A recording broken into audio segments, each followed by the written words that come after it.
Dear students, today I will teach you a lesson from civics. Lesson number 25. Lesson name is Understanding Democracy.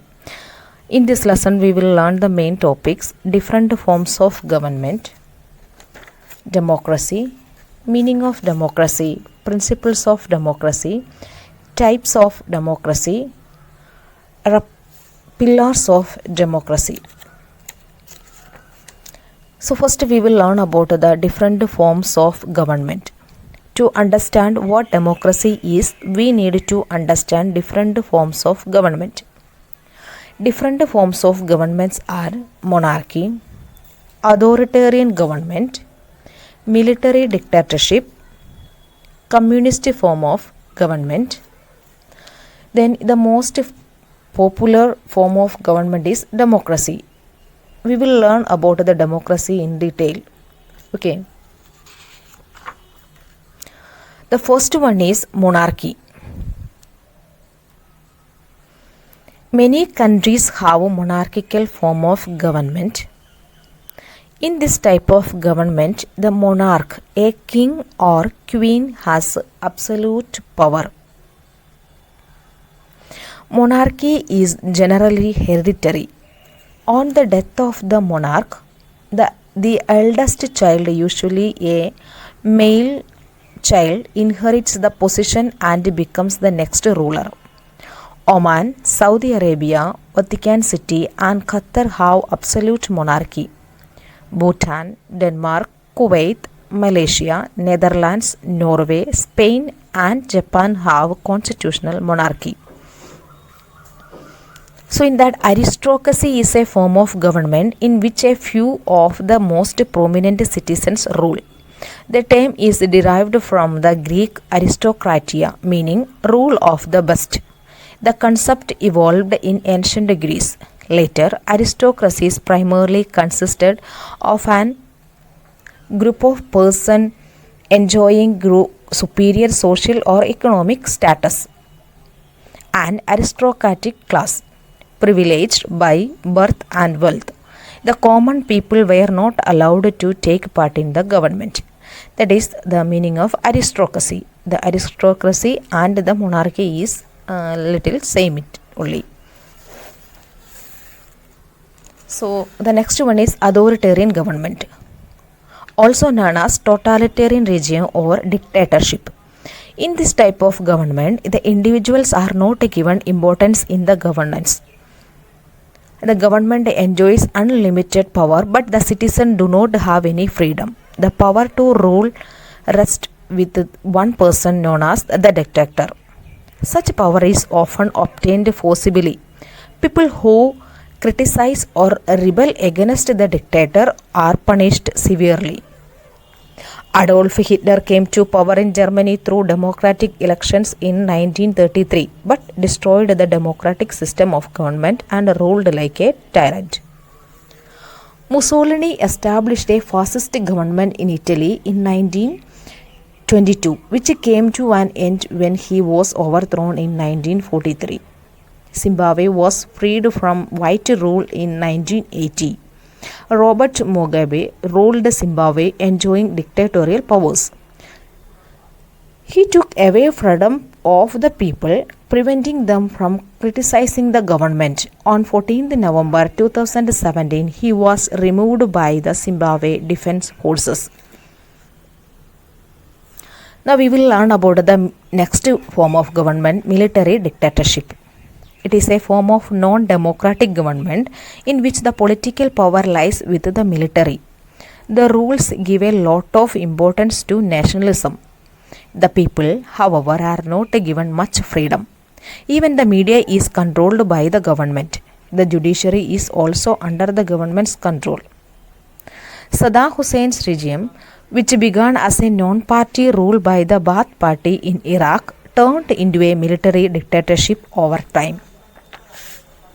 In the Middle East and Africa too, powerful military dictators in the past like Idi Amin from Uganda and Gamal Abdel Nasser from Egypt enjoyed military leadership. Some countries even experienced civil and military rulers alternatively, like Pakistan, Fiji, and Libya. North Korea is presently under military rule. Have you heard about Aung San Suu Kyi? Aung San Suu Kyi is the pro-democracy leader of Myanmar and the winner of 1991 Nobel Prize. Suu has spent many years in some form of detention because of her efforts to bring democracy to military-led Myanmar.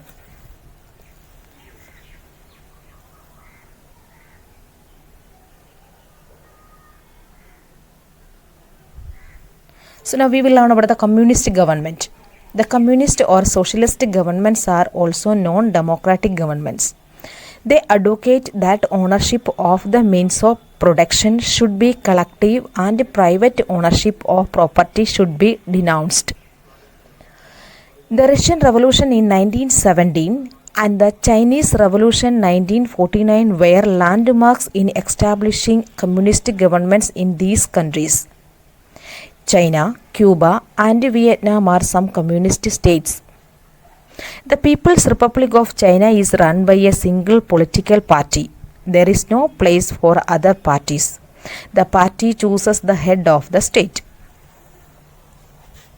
Nepal, the neighboring country of India, has been rapid political changes during the last 2 decades. Until 1990, Nepal was a monarchy running under the executive control of the king. Faced with a communist movement against the absolute monarchy, King Birendra in 1990 agreed to political reforms by creating a parliamentary monarchy, with the king as the head of a state and a prime minister as the head of the government. On May 28, 2008, lawmakers in people legally abolished the monarchy and declared the country as a republic. So, the popular form of government, democracy, we will learn. Today, democracy is a popular form of government. It provides maximum freedom to the people, enabling them to influence the decisions that affect their well-being. It gives ultimate power to the people to be able to change a government that does not satisfy them. This is not possible in other forms of government. So, what is the meaning of democracy? Democracy has been derived from a Greek word demokratia, combining 2 words demo meaning common people and kratos meaning rule. The meaning of democracy has changed with time. Earlier, democracies like the one in ancient Greece did not grant voting rights to women and slaves. But today, even citizen in a democratic country enjoys equal rights. Democracy works well if the people participate freely in its governance. This is done by exercising their political power by means of elections. At the same time, the policies of the government should reflect the wishes of the people and value public opinion. The rule of law in a democracy should be equal for everyone. So now we will learn the types of democracy. Democracy is of 2 types: direct democracy and representative democracy. In direct democracy, if the government is elected and run directly by the people, it is called direct democracy. The people govern themselves directly and not through representatives. Each and every decision is taken by majority voting. Direct democracy cannot work in a country with a large population, as it is inconvenient for all the people to vote each time a decision has to be made. Switzerland is the only country today where direct democracy is in practice at the state level. In India, the Gram Sabha or meeting of the villagers exhibits direct democracy. So we will learn about the representative democracy. It is also known as indirect democracy. In most countries, including India, this form of democracy is prevalent. In this type of democracy, the people elect their representatives for a fixed term. These representatives form and run the government on behalf of the people, keeping people's welfare in mind, so the ultimate power resides with the common people. Now we will learn some principles of democracy.